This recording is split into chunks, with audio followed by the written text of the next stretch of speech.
folks, so today I'm playing Eldritch. Trying to work out Cam Studio as well. It's a really interesting game. It came out a while ago, very cheap on Steam, did not cost me much.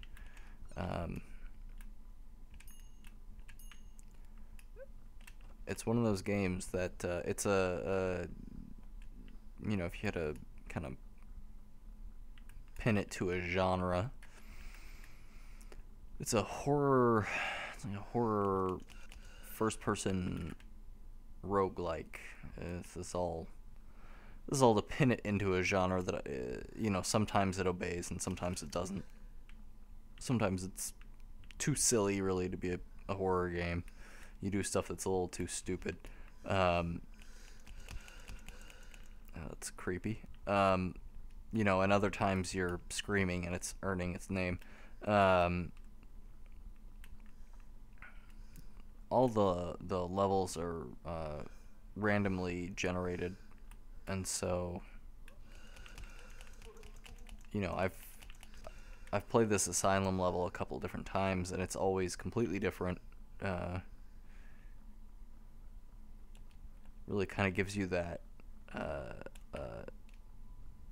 increased sense of horror, because you don't really know what's next. You don't know what's coming. You don't know. You have a general notion of where to go, but you can't really plan out the strategy as well as you can in a game where you might be able to know this is what's around the corner, this is, you know, coming up next, all that kind of stuff.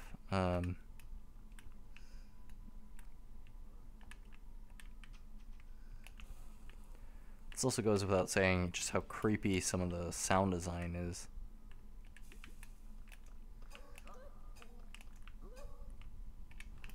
Taking a lot of hits here. Oh, that's not good. I didn't mean to do that.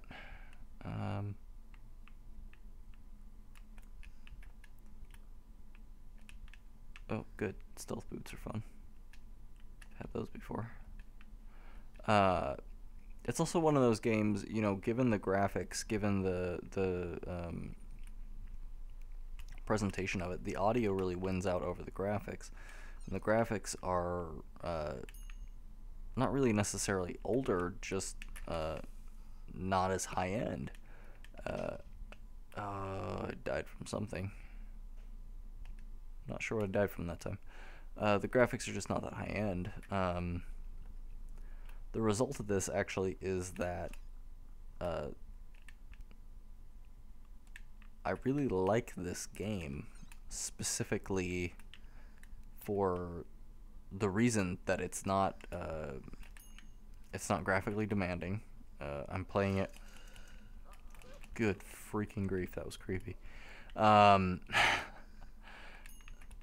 I'm playing it on a laptop that I just picked up not that long ago. My old computer died. So this new laptop, not very expensive, maybe $450. But I'm having no problems running this game right now. And it really is something to think about, just on the, you know, the material end of things. What games demand a lot for you to run with, what games don't. These are real questions. Killed myself turning the corner. That was lovely. These are real questions to consider. These are fairly serious issues, honestly. And, you know, part of it is we have this obsession with newness, that everything has to be new, that everything has to be top of the line, or, you know, pushing some degree of innovation that we have not previously pushed, these kinds of catchphrases. And ultimately, you know, the sense of newness doesn't exclusively come out of one particular era, but we see it, at least in almost to a point of obsession, actually within modernist literature. Ezra Pound and T.S. Eliot and that crew, the sense that, you know, to make it new is to make it better. Now, the reason that I don't particularly care for this, but this is the reason that they're going for this, is to build a sense of poetry that moves. I don't have a compass. To build a sense of poetry that moves beyond the. I mean, honestly, you can think of it as the accessible, the known quantity that was the poetry getting printed in the time that Pound and Eliot and all them were writing in. Okay, I'm probably gonna die, but that's all right.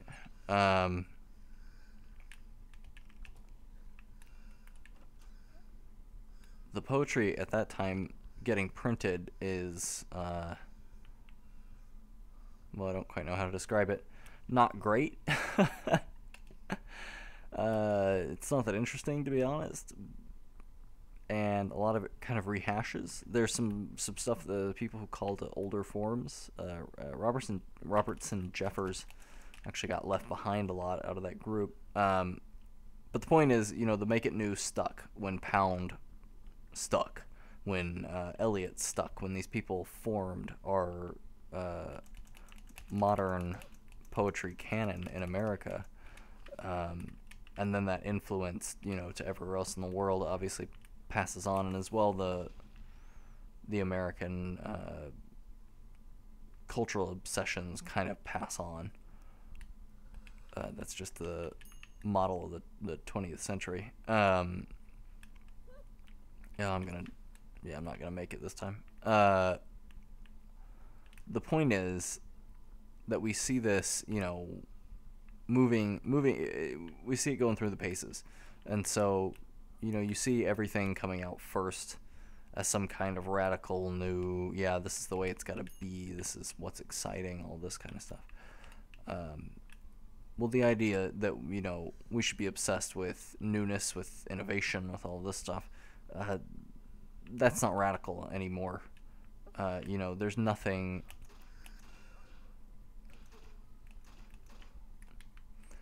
particularly exciting about that kind of a call to action these days, because it's simply what is there. I overshot it. Well, in games we see this a lot with, like I said, kind of a graphical obsession, a graphical edge that everyone wants to have over everyone else. When in actuality that ends up pushing people out. And so, you know, I think with this game and with a lot of games in particular, okay, let's not do that maybe. The idea that we have to make it new is,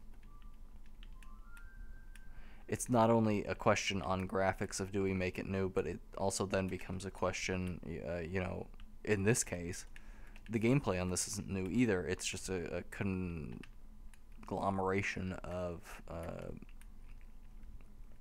existing play types, existing genres, all these things, and it's a little bit of what Howard S. Becker talks about when he talks about conventions in Art is Collective Action. He talks about this kind of stuff, I mean, more succinctly than I would be able to talk about it more carefully. But the point is, what he draws is that conventions move slowly, you know, that art changes over time, not by leaps and bounds, but, you know, by inches. It's a game of inches. And that's something, you know, I think that it's due to consider when you think about games. That we think about how we can obsess over the newest and the most exciting, when realistically what is most exciting is potentially an innovation which is not an innovation at all. It's a recasting. It's a revisiting of something. The idea that everything must be made new is a marketing ploy by it's a marketing ploy by a modernist poet. Yeah, that's death. So I'm going to kind of wrap up there a little bit. It is to say these are things to be wary of. It's not to say on the flip side of that anything that is new is bad. Anything that is new has this mark, but instead it's a matter of obsession. It's a matter of what is it that we culturally obsess about? What is it that we culturally move towards without any real reason to move in that direction? And if newness is one of those things, if it's one of those things that's keeping us in a progression that does not allow access, and a progression that doesn't necessarily allow people with the money or the cultural capital, the education, and when education I can just mean playing games for 20 years or so, if you're not allowed into that conversation, then it's not necessarily a good conversation. There's no inherent goodness just because it's new, just because that's what the obsession pushes you towards.